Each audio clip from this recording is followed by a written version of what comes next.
सभी को प्यार भरा नमस्कार। जैसा कि बीए प्रथम वर्ष की संस्कृत की हमारी क्लास चल रही थी, उसमें हम रघुवंश महाकाव्य का प्रथम सर्ग पढ़ रहे थे। हमने पूर्व कक्षा में पढ़ा राजा दिलीप की विशेषताओं के बारे में।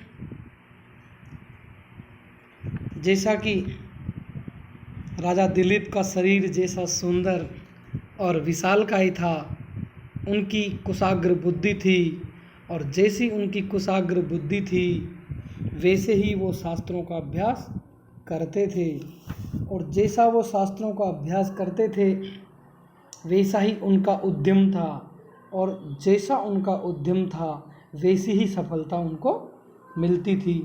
तो इन विशेषताओं के बारे में हमने पढ़ा। आज हम पढ़ेंगे राजा दिलीप के शासन की व्यवस्था के बारे में हम पढ़ेंगे। श्लोक है, रेखा मात्रम अपि शृण्वात् आमनोवर्त्मनः परम न व्यतीयुः प्रजास्तस्य नियन्तुर्नेमिवृत्तयः। रेखा मात्रम अपि शृण्वात् आमनोवर्त्मनः परम न व्यतीयुः प्रजास्तस्य नियन्तुर्नेमिवृत्तयः। श्लोक का अर्थ करने से पहले हम श्लोक का अन्वय करते हैं। अन्वय है, नियन्तु तस्य नेमिवृत्तयः प्रजा आमनो शृण्वात् वर्तमनः परम रेखा मात्रम अपि न व्यतीयुः। इस श्लोक में राजा दिलीप के कुशल शासक होने का प्रमाण मिलता है कि उन्होंने कितनी कुशलतापूर्वक जनता पर, प्रजा पर अपना नियंत्रण बनाए रखा था। श्लोक का अर्थ है, नियंतु नियंत्रण करने वाले, शासक या सारथी के समान। तस्य राजा दिलीप की नेमिवृत्तयः रथ के पहियों की गति, रथ के पहियों की लीक, प्रजाजनों के या शासित लोगों ने आमनो मनु के नियमों का, मनु से प्रारंभ करके शृण्वात् आचार परंपरा के, वर्तमनः मार्ग से या आचार पद्धति से, परम अत्यधिक या अधिक, रेखा मात्रमपि किंचित मात्र भी,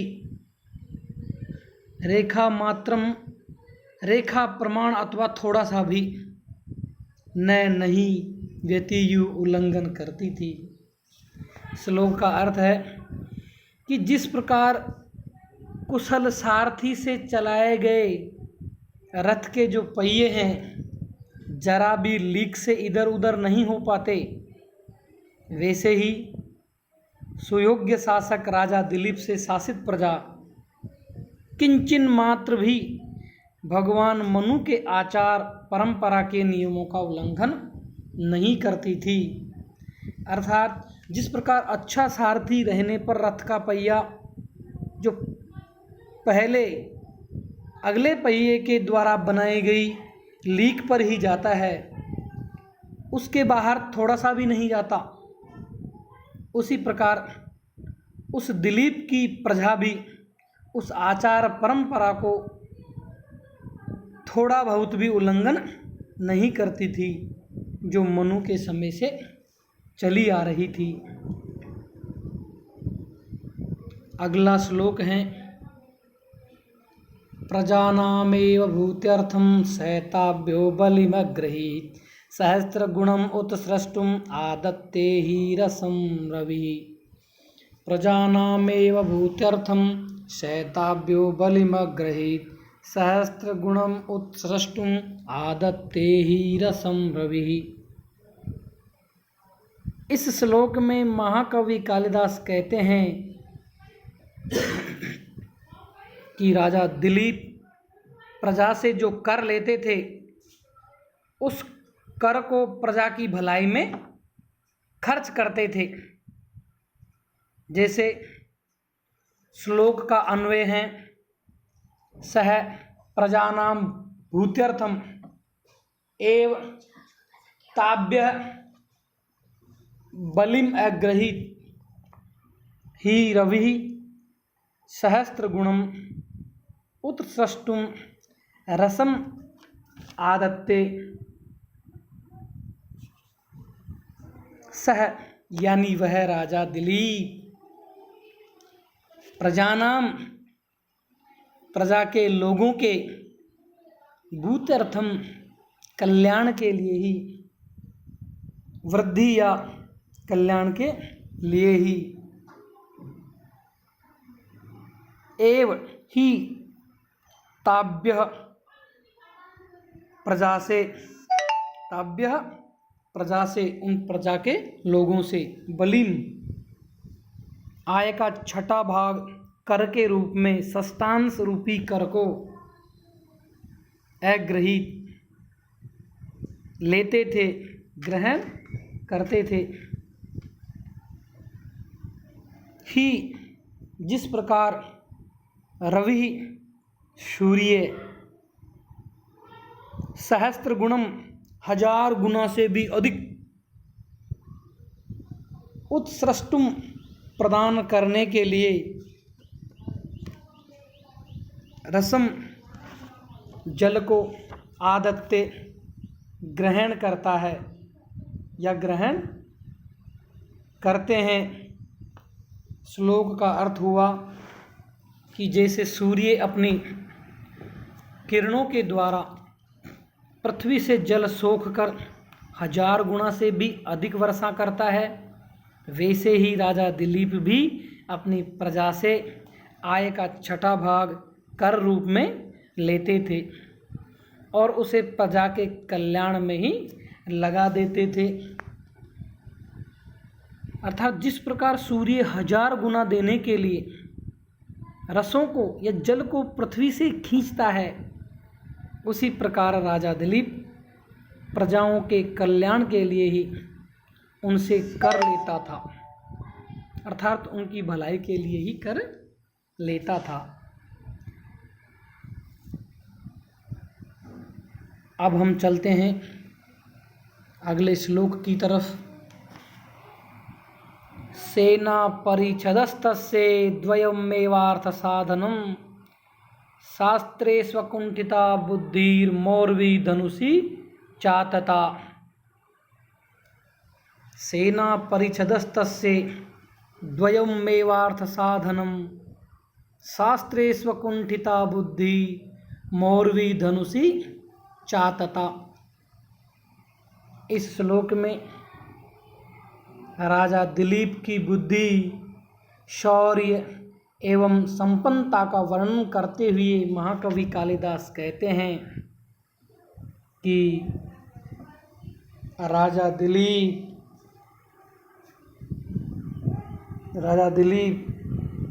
की प्रयोजन सिद्धि उसकी बुद्धि और शूरवीरता में ही निहित थी। इन दोनों वस्तुओं के अतिरिक्त वह और किसी की अपेक्षा नहीं रखता था। श्लोक का अन्वय तस्य सेना परिच्छदः बभूव अर्थ साधनम द्वयमेव शास्त्रेषु अकुंठिता बुद्धि धनुषी आतता मौर्वी च। वाक्य के अनुसार अर्थ, तस्य राजा दिलीप की सेना, अर्थात 4 प्रकार की सेना, चतुरंगिणी सेना। चतुरंगिणी सेना में आता है रथ, हाथी, घोड़ा तथा पदाति पैदल। इन चारों अंगों से जो परिपूर्ण सेना होती है उसे कहते हैं चतुरंगिणी सेना। परिच्छद अर्थात उपकरण मात्र, राज्य की शोभा मात्र, बभूव थी। अर्थ साधनम प्रयोजन की पूर्ति के साधन, प्रयोजन की सिद्धि करने वाले साधन।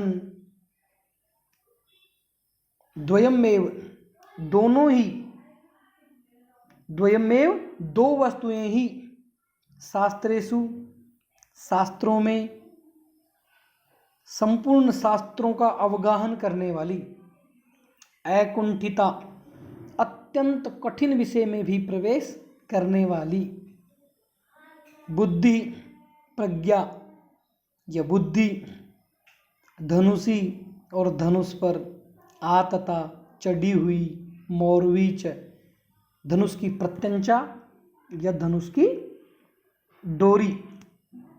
श्लोक का अर्थ है कि राजा दिलीप की विशाल जो चतुरंगिणी सेना थी, जिसमें रथ, हाथी, घोड़ा, पैदल चलने वाले इन चारों अंगों से परिपूर्ण जो सेना थी, वो राज्य के लिए केवल शोभा मात्र थी, प्रयोजन मात्र थी, उपकरण मात्र थी। उनके प्रयोजन की पूर्ति के साधन तो केवल ये 2 ही थे। एक तो संपूर्ण शास्त्रों का अवगाहन करने वाली और अत्यंत कठिन विषयों में भी प्रवेश करने वाली बुद्धि, और दूसरी क्या थी, धनुष पर चढ़ी हुई डोरी, धनुष पर चढ़ी हुई प्रत्यंचा। अर्थात यद्यपि उसके पास सेना थी, पर वह केवल देखने के लिए ही थी। उसके कार्य को संपादन करने के लिए 2 ही साधन थे। एक तो शास्त्रों में तीक्ष्ण जो उसकी बुद्धि थी, और दूसरी धनुष पर चढ़ी हुई प्रत्यंचा अर्थात धनुष की डोरी। सेना तो केवल उपकरण मात्र थी। अगला श्लोक है, तस्य संवृत मंत्रस्य गूढ़ाकारेंगितस्य च फलानुमेयः प्रारंभः संस्कारः प्राक्तना एव। तस्य संवृत मंत्रस्य गूढ़ाकारेंगितस्य च फलानुमेयः प्रारंभः संस्कारः प्राक्तना एव। इस श्लोक में राजा दिलीप के राज्य के संचालन में मंत्र संरक्षण का महत्व, उनके जीवन में चरितार्थ था, इसके बारे में बताया गया है। अर्थात वह अपना भेद गुप्त रखता था। उसके भेद का पता कार्य का परिणाम आने के बाद में लोगों को पता चलता था। तो श्लोक है, तस्य संवृत मंत्रस्य गूढ़ाकारेंकितस्य च फलानुमेयः प्रारंभः संस्कारः प्राक्तना एव। अन्वय है, संवृत मंत्रस्य गूढ़ाकारेंगितस्य च प्रारंभः प्राक्तनः संस्कारः इव फलानुमेयः आसन। इसका अर्थ है, संवृत मंत्र से गुप्त विचार वाले, अर्थात मंत्रणा को सभी प्रकार से गुप्त रखने वाले, गूढ़ाकारेंगितस्य हर्ष, शोक, क्रोध आदि मानसिक विचारों को गुप्त रखने वाले, चेष्टाओं को छिपाने वाले, च और तस्य उस राजा दिलीप के प्रारंभ साम दान दंड और भेद आदि उपाय, प्राक्तन पूर्व जन्म के संस्कारः संस्कारों के इव समान फलानुमेयः फलों से ही जाने जाते थे आसन। तो श्लोक का अर्थ हुआ कि मंत्रणा को सभी प्रकार से गुप्त रखने वाले, हर्ष, शोक, क्रोध आदि मानसिक विचारों को गुप्त रखने वाले राजा दिलीप के साम, दान, दंड और भेद आदि उपाय पूर्व जन्म के संस्कारों के समान फल से ही जाने जाते थे। अर्थात वह अपने भेद को गुप्त रखता था, उसके बाहर व भीतर के भावों को भी कोई नहीं जान पाता था। जैसे फलों को देखकर ही पूर्व जन्म के संस्कारों का अनुमान किया जाता है, वैसे ही उसके कार्य फलों से ही जाने जाते थे।